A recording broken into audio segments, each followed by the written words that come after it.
नमस्कार प्यारे विद्यार्थियों, एक बार फिर से स्वागत है आप सभी का आपके अपने YouTube चैनल में। दोस्तों, आज हम चर्चा करने वाले कक्षा 10 विज्ञान के अंदर कार्यपत्रक 41 के बारे में। जैसा कि आपको पता है कि सभी कार्यपत्रक की प्लेलिस्ट इसी चैनल पर बनी हुई है, जिसको देखने के लिए आपको चैनल को सब्सक्राइब करके और प्लेलिस्ट वाले सेक्शन में जा करके सारे के सारे वीडियो देख सकते हैं। बात करते हैं कार्यपत्रक 41 की। ओरस्टेड के प्रयोग का निष्कर्ष क्या है, ये बताना है आपको कि ओरस्टेड ने एक प्रयोग किया था, उसका क्या निष्कर्ष निकला। उन्होंने एक तार था, उसमें विद्युत धारा प्रवाहित की थी, पास में कंपास की सुई रख दी थी। तो देखो क्या निष्कर्ष निकला। 1820 में उन्होंने खोजा कि धातु के तार में विद्युत धारा प्रवाहित करने पर पास में रखी दिक् सूचक, जिसको हम कंपास कहते हैं, उसमें विक्षेप उत्पन्न होता है। और इससे निष्कर्ष निकलता है कि विद्युत और चुंबकत्व परस्पर संबंधित घटनाएं हैं, एक दूसरे से जुड़ी हुई घटनाएं हैं। मतलब विद्युत धारा से चुंबकीय प्रभाव उत्पन्न किया जा सकता है। यही अपने पाठ का नाम है।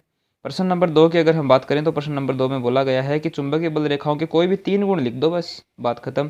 पहला है, ये चुंबक के उत्तरी ध्रुव से निकलती हैं और दक्षिण ध्रुव में प्रवेश करती हैं, पहला गुण हो गया। दूसरा गुण, ये सदैव एक बंद लूप यानी कि पास बनाती हैं, पास का निर्माण करती हैं। और तीसरी खूबी ये हो गई, विशेषता, कि दो चुंबकीय बल रेखाएं कभी भी एक दूसरे को प्रतिच्छेद नहीं करती हैं। और क्यों नहीं करती? तीसरा है, दो चुंबकीय बल रेखाएं कभी भी एक दूसरे को प्रतिच्छेद नहीं करती। और क्यों नहीं करती, इसका जवाब आपको कार्यपत्रक 42 में मिलने वाला है। ठीक है। और प्रश्न नंबर 3 है, देखो अब परिनालिका को परिभाषित करो। परिनालिका की परिभाषा अपनी किताब में भी है। तो पास पास लिपटे विद्युत रोधी तांबे के तार की अनेक फेरों वाली बेलनाकार कुंडली को ही हम क्या कहते हैं? परिनालिका कहते हैं। इस तरीके से पास पास में लिपटे हुए विद्युत रोधी, मतलब इनके चारों तरफ, इन तारों के चारों तरफ प्लास्टिक की लेयर होगी, जिससे कि अगर हम इसको छुएंगे तो करंट नहीं लगेगा। और इन अनेक फेरों वाली जो कुंडली बन रही है बेलनाकार, इसी को हम क्या कहते हैं? परिनालिका कहते हैं। प्रश्न नंबर 4 देखो, विद्युत जनित्र, जो जनरेटर होता है अपना, कौन से सिद्धांत पर कार्य करता है? तो यह विद्युत चुंबकीय प्रेरण के सिद्धांत पर कार्य करता है। विद्युत चुंबकीय प्रेरण मतलब प्रेरण से ही विद्युत धारा प्रवाहित होती है। अब बोल रहा है कि जो विद्युत मोटर है उसका नामांकित चित्र बना के दिखा दीजिए। तो ये देख लीजिए नामांकित चित्र, आप ध्यान से इसको देखेंगे। क्या होता है इसके अंदर? N और S दो ध्रुव होते हैं, मतलब चुंबक होते हैं।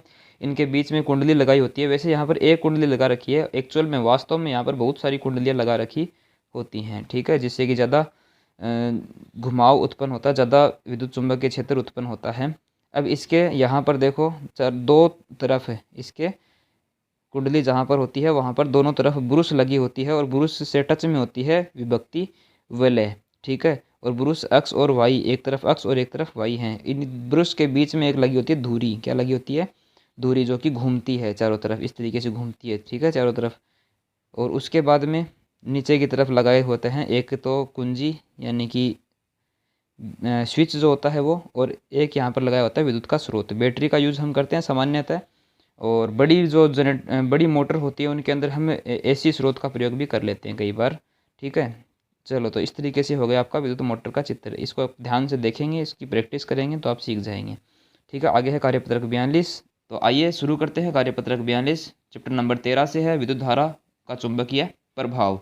तो प्रश्न नंबर 1 है, दो चुंबकीय रेखाएं एक दूसरे को क्यों नहीं काटती? क्यों नहीं काटेंगे, इसका जवाब यहाँ पर है क्योंकि यदि ये एक दूसरे को प्रतिच्छेद करें तो कटान बिंदु पर एक साथ दो दिशाएं प्रदर्शित होंगी।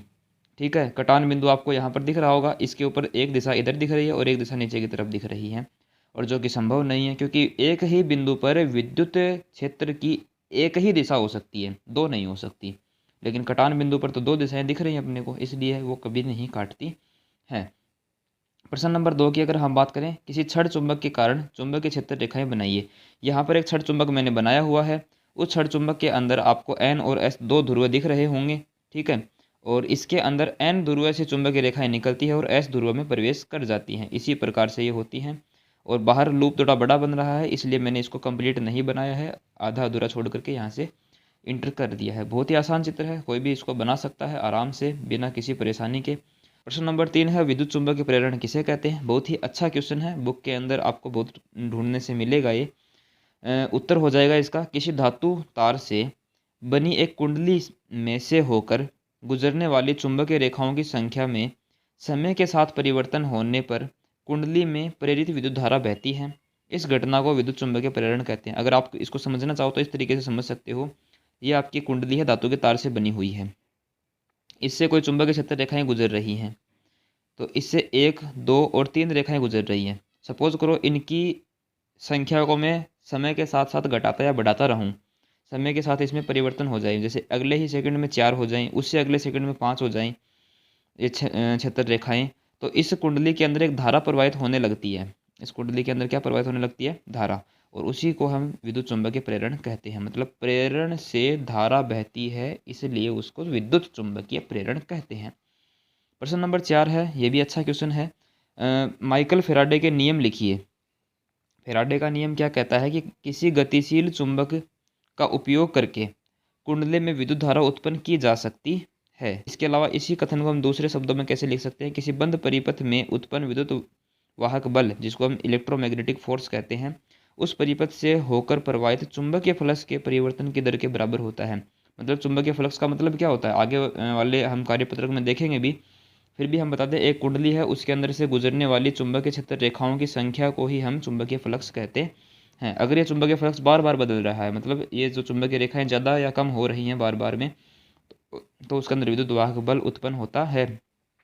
ठीक है, तो ये नियम माइकल फेराडे ने दिया था। प्रश्न नंबर 5 की अगर हम बात करें, लघुपतन से आप क्या समझते हैं? प्रश्न नंबर 5 है, इसका उत्तर हो जाएगा, जब किसी परिपथ में दुर्घटनावश एक तो विद्युतमय तार, जिसको हम पॉजिटिव तार बोलते हैं, और एक उदासीन तार, जिसको हम नेगेटिव तार बोलते हैं, आपस में संपर्क में आ जाते हैं, तो परिपथ का प्रतिरोध लगभग शून्य ही हो जाता है, और इसके फलस्वरूप अत्यधिक धारा प्रवाहित होने लगती है, और इसी घटना को हम लघुपथन कहते हैं। अत्यधिक धारा प्रवाहित होने लगती है और इसी घटना को हम क्या कह देते हैं? लघुपथन कह देते हैं। लघुपथ का मतलब छोटा पथ हो गया, प्लस और माइनस सीधे आपस में संपर्क में आ गए और छोटा पथ हो गया और वहाँ पर चिंगारी उत्पन्न होगी, जिसे हम लघुपथन कहते हैं। इस प्रकार से हमने कार्यपत्रक 42 कंप्लीट कर लिया है। आगे हम देखेंगे कार्यपत्रक 43 के बारे में। दी गई जानकारी यहाँ पर अभी आपको समझ में आई है, अच्छी लगी है, तो अगर आपको वीडियो अच्छा लगा है तो वीडियो को लाइक ज़रूर कर दें, जिससे हमारा मोटिवेशन बढ़ेगा। और इसके साथ ही 3 ज़रूरतमंद दोस्तों के साथ इसको शेयर कर सकते हो यदि आपको और भी अच्छा लगा है। अगले वीडियो का नोटिफिकेशन आपको मिल सकता है सबसे पहले यदि आप चैनल को सब्सक्राइब कर लेते हो और बेल आइकन को दबा लेते हो। मिलते हैं अगले वीडियो में, तब तक के लिए धन्यवाद। जय हिंद।